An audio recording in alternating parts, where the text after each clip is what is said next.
Taurus! This is a Taurus Sun, Moon, Rising, and Venus reading, birthday reading para sa ating mga Taurus for 2025. Let's see kung ano meron para sa ating mga Taurus. Tingnan natin ng 2025, career, love, life. Let's see. Taurus, 2025 reading para sa lahat ng mga Taurus. This is a collective reading para sa ating mga Taurus, 2025. Birthday reading, blessing and guidance, please. Taurus, Sun, Moon, Rising, and Venus. Birthday reading, 2025. Birthday reading, please. Taurus collective. Taurus collective. Last shuffle, let's see. Taurus, Sun, Moon, Rising, and Venus collective. Birthday reading. Alright, happy birthday!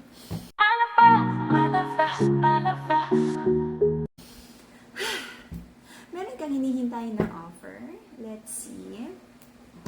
Okay. So, I feel natanggap mo na tong offer na to at para sa mga naghihintay, I feel andito na, may tracking number na. Sabi mo, hindi ka makabuild kasi hinihintay mo yung decision, yung offer, kung ano man to. Okay? Meron kang decision for now. Meron kang gustong kausapin na tao sa family or a love connection na you're planning to have like a strong foundation of a relationship with. Okay? I feel for some of you, this is a love connection, communication, wisdom. You wanna talk to someone na ready ka na for a commitment, ready ka na for long term. Okay? And for some of you, mayroong mga kailangan pag-usapan sa loob ng pamilya dun sa mga taong in a commitment na. Alright? Sabi ng mga Taurus, lahat ng kaya nilang ibigay for this love connection, family situation, ginawa naman. But I feel, nagkakaroon ng tampuhan, losing passion, because kung ano man yung mga dating tampuhan, nandito pa rin. Wala akong nakitang pagbabago for now. Whew, and because of past decisions sa trabaho, nagkaroon ng mga maling decision na nagdala ng blockages sa financial blessings. And I feel for some of you, dumaan talaga sa chapter, sa moment where parang nawalan ka ng motivation na i-pursue yung mga dreams mo. Parang may burnout energy, okay? So, pahinga, recalibrate, at laban ulit. Okay? And pagdating sa pag-ibig, nagkaroon ng decision for some of you na parang wala ng pag-asa at nagpahinga, nag-isip muna kung dapat pa ba talagang ituloy ito or wag na. Okay? Naging mabilis yung decision na to na parang wag na munang ituloy kung ano yung mga plano about this love or business. But I feel right now, you're trying to put yourself back on track na ayusin ulit itong relationship, love or business relationship na to. Okay? Sabi mo, dumating sa point na napagod ka kasi nag-overgive ka, napabayaan mo yung sarili mo. But right now, sabi mo, ang dami mong taong kinonsider, ang dami mong nag-overgive ka, no? Nagkaroon ng overgiving energy sa mga Taurus. At sabi mo right now, this is your time to shine. Uunahin mo yung goals mo, kung ano yung alam mong tama para sa'yo, yung wish fulfillment mo. Alam mo, ang laki ng magandang blessing na darating sa'yo until the end of the year. Tama tong recalibration mo, tama tong parang naging quiet time mo, na nagkaroon ka ng replanning, nagpahinga, nagbakasyon, I don't know, parang necessary, no, yung blockage na nangyari kasi nagkaroon ng more space for you to rethink your plans and ayusin, no. May mga tao ka rin tinanggal sa sistema, may mga taong you cut connections with at nakabuti, nakagaan para sa'yo. Okay? So, kung ano yung pinupurso mo na dreams, ang ganda ng swerte sa'yo sa 2025. Kung ano yung minamanifest mo na target goal sa kumpanya, sa negosyo, sa commission, kung ano man yan, yes. Claim your wish fulfillment. Good luck para sa'yo. Ang ganda nito. Alright? You're trying to manifest and you're manifesting good. Okay? Ito naman sa mga Taurus na pinupursu ang pangarap. Okay? Pero if right now, kasi this is like a collective energy. For most Taurus, talagang nandun sa dreams. And kung ano yan, this is like the wheel of fortune is may swerte, may good karma sa mga taong ginawa yung assignment. Okay? I feel there's an energy here of, andito ka pa rin sa love connection. You acknowledge this love connection to be strong. Though may mga challenges, but may mga plano kayo together. Okay? So, I feel magiging maganda yung alignment, no?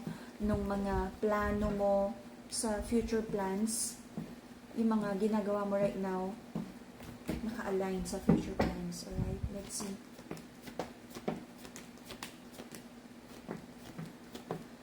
So, nagkaroon talaga ng mga delays. Meron kang hinintay na bumalik na pera. This could be utang. This could be komisyon na akala mong wala na hinintay mo. Okay?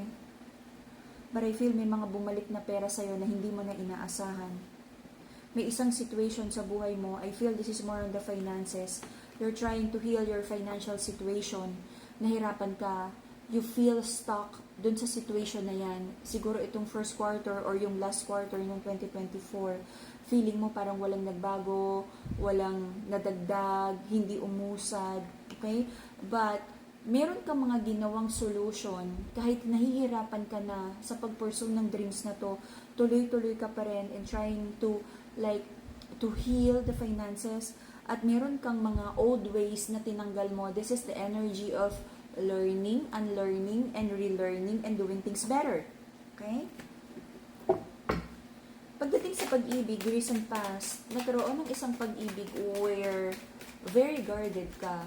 Takot ka na hindi ka masuklian na mga kaya mong ibigay na pagmamahal sa person mo. Sobrang naging mapagbigay ka. So sabi mo this time, imi-mirror mo lang yung energy, readiness, and commitment ng person na to. Nagkaroon naman ng communication na walang nagmamadali dito. It's I don't care kung gaano na kayo katagal magkakilala, but this is getting to know each other or rebuilding the trust and proving na this time okay na kaya ng pagkatiwalaan ulit yung energy ng bawat isa. Okay? So this is calculated risk. Hindi basta-basta nagtitiwala energy, especially sa side ng mga Taurus. Alright? So, may prayers and manifestations here. May mga bagay na nagdadala ng sadness sa'yo. At sabi mo sana matapos na to, magkaroon na ng solution, and mag-turn na ang Wheel of Fortune sa favor mo. But I feel, meron. Okay? Maraming naging disagreements, hindi pagkakasunduan about pareho, no? Sobrang challenging ng sabihin natin last quarter and then the first quarter of 2025, nagdala ng maraming overthinking sa'yo about love connection, nagkaroon ng mga trust issues, kaya medyo nag-hold back ka. I feel, no, if you're dealing with a new person, last year, nagkaroon ng painful love connection sa'yo, na nagdala sa'yo ng overthinking or sabihin emotional wounds, kaya right now, sobrang careful ka na sa pagbibigay ng pagtitiwala. Whether this is a new person or nag-reconnect ka with the past person na meron kayong nire-rebuild na trust issues right now, inaayos na trust issues, okay? For now, sabi ng mga Taurus, marami pa rin iniisip, overthinking, plano, tama ba yung mga naging decision, may mga dapat pa bang gawin, how you can do things better this time. Self-love. Meron kang binabalanse about self-love. Sabi mo is, this time, hindi ka na matitaken advantage ng mga taong sobrang minahal mo in the past. Okay? Balabalanse na. Your person, because of that energy, you mirror each other. Sabi niya, hindi rin siya magbibigay ng buo. Barya lang daw sa umaga. Alright? To heal that emotional wounds, Madagascar Rose Quartz, the pink crystal for the heart chakra. Okay? To heal the emotional wounds also. And then the amethyst crystal for mental clarity and stronger connection with the divine. Yan lang naman sa akin for mental clarity and emotions. No? Also, the Madagascar black tourmaline for grounding of your energies and to protect yourself from negative energies and evil eye. Madagascar black tourmaline. Lahat ng crystals natin, high quality, blessed, cleanse, and ritualized para enlightened guide. Okay. So, yun. May mga doubts yung person mo about committing din 100% sa'yo kasi nararamdaman niya na nag-hold back ka rin. Okay? So, may mga doubts ka kung may victory ba na darating anytime soon. Let's see. Okay. Victory. May doubts ka kung darating pa ba yung gusto mong victory, success, kung ano yung pinlano mo para sa isip mo. Gusto mo na itong i-expedite. Nagkakaroon ng issue sa mga Taurus. Alam mo, napaka-big deal, no? As an earth sign, napaka-big deal na yung mga pangarap, no? And being like an earth sign, gusto mo yung laging sigurista energy, okay? May mga dumarating na blessings, but I feel hindi pa ito yung full manifestations na gusto mong financial blessings. So kung ano man yung mga gastos, nagiging practical ka for now.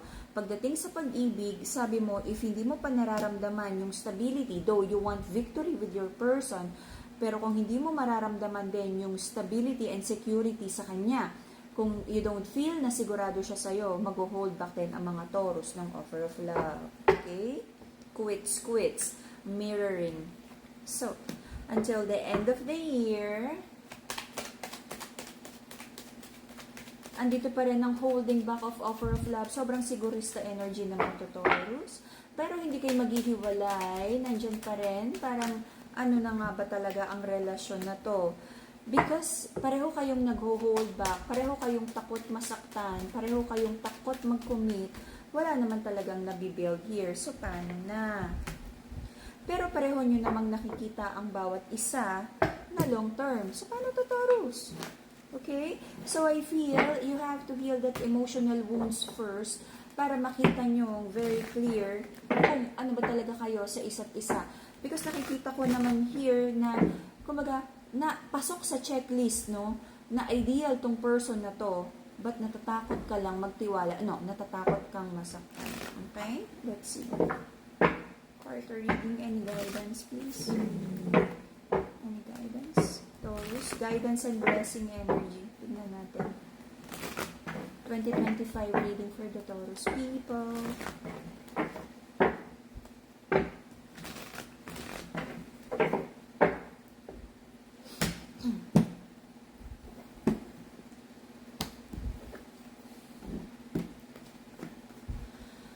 Okay. Nung first quarter talaga, nakabaliktad ang Wheel of Fortune, no? May mga hinintay kang biyaya, but it feels like nagkaroon ng delays. Ginawa mo naman lahat ng tamang alam mo. Kung may mga papel, documentation, ginawa mo lahat yan. Judgment in a pride, ginawa mo ang lahat ng tama. Okay? Alam mo, ikaw, Taurus.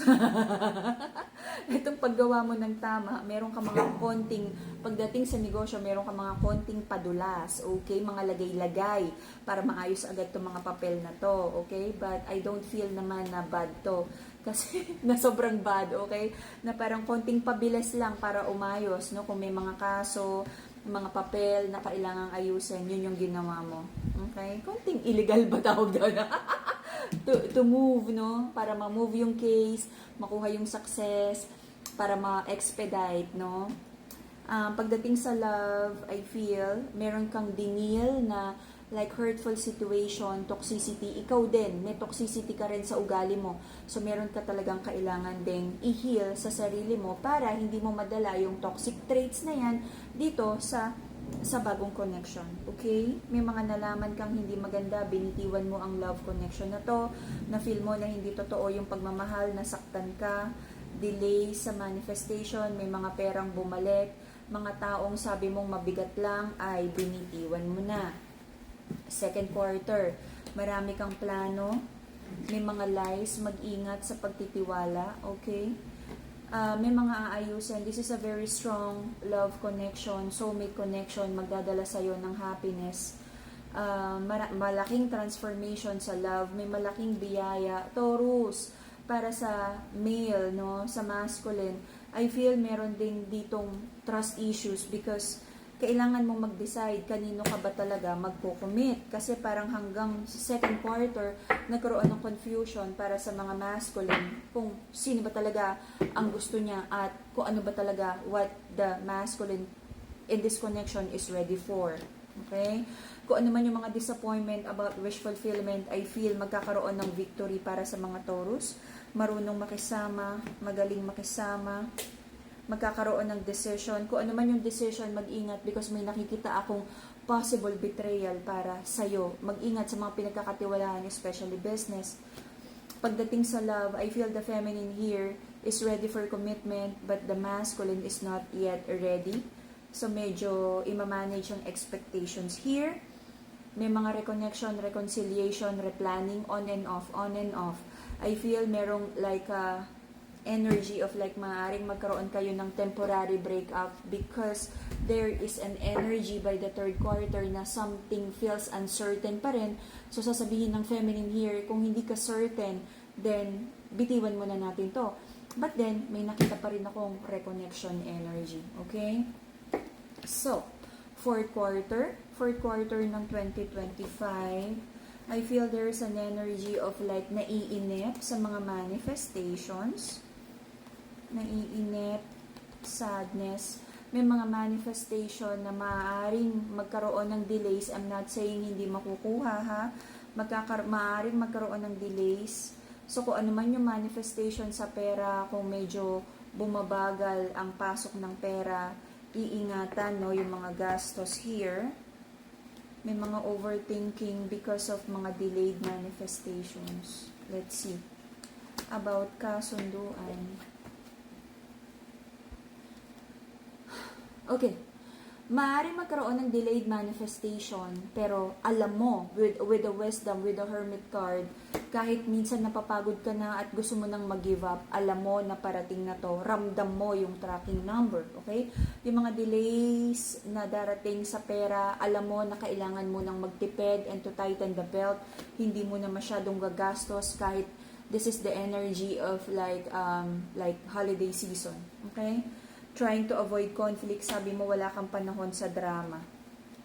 Pagdating sa pag-ibig, nandito yung expression of, ito yung kanina, no, na parang may temporary breakup.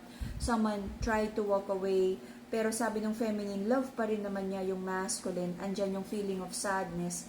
So magkakaroon ng pagkakasunduan, at kung ano man yung mga non-negotiables here, aayusin because totoo yung love nyo para sa isa't isa. Okay? Trying to avoid conflict, pag-uusapan ang mga naging problema. At I feel, no, sa last quarter, may mga resolution, may mga aayusin, pag-ibig. Yung mga delays about pera, manifestation, delays lang to, pero hindi ko sinasabing walang darating. Magtitipid, no, may mga darating, pero hindi ito yung full manifestation. So, yeah, ito naman ay like the energy of with this energy is because kung ano yung mga ginawa nyo in the past. And maaaring mabago to if you'll make a better decision para pagdating nung end of the year, kung ano man itong mga possible delays, this is just an energy. Kaya nga tayo may guidance para pagdating nung end of the year, kung ano yung gusto mong goal, makuha mo pa rin. Okay? Yung destiny natin, tayo yung gumagawa. Kahit sabihin sa chart at kahit sabihin sa baraha, nayayaman ka, magiging milyonaryo ka, kung wala kang gagawin, walang mangyayari. So with this energy, may nakita ako na until the end of the year, yung wish fulfillment mo at yung swerte nasa iyo. Kung ano man yung mga delays lang to. Delays siya. So kung ano yung mga kailangang ayusin sa papel, sa commission, isasubmit, gawin lahat para maging smooth, walang blockage, walang humps, okay? walang hindi matalisod, no, yung swerteng darating sa'yo. Bumuhos ang biyaya before the year ends para pagdating ng holiday season ay talagang, mag-indulge. Alright? So, ang ganda ng reading, nakita ko kung ano yung minamanifest mo na pag-ibig at financial goals, makukuha mo pareho. May magandang swerte sa'yo. Pero ang swerte na yan ay energy lang. You have, kumbaga, tool yan eh. Okay? Yung swerte na yan. Kailangan gamitin mo sa magandang paraan, gamitin mo ng maayos and to maximize that swerte this 2025 para kung ang goal mo, etong 100% goal mo at the end of the year, baka maging 200% yan. Alright? So, ganun lang. for those who's manifesting na financial abundance, happiness, Brazilian citrine, manifesting like mental clarity and connection with the divine, amethyst crystal, and then the pink crystal for the heart chakra, and healing the heart. Okay? Harmony sa ating paligid. Alright? Yellow crystal para sa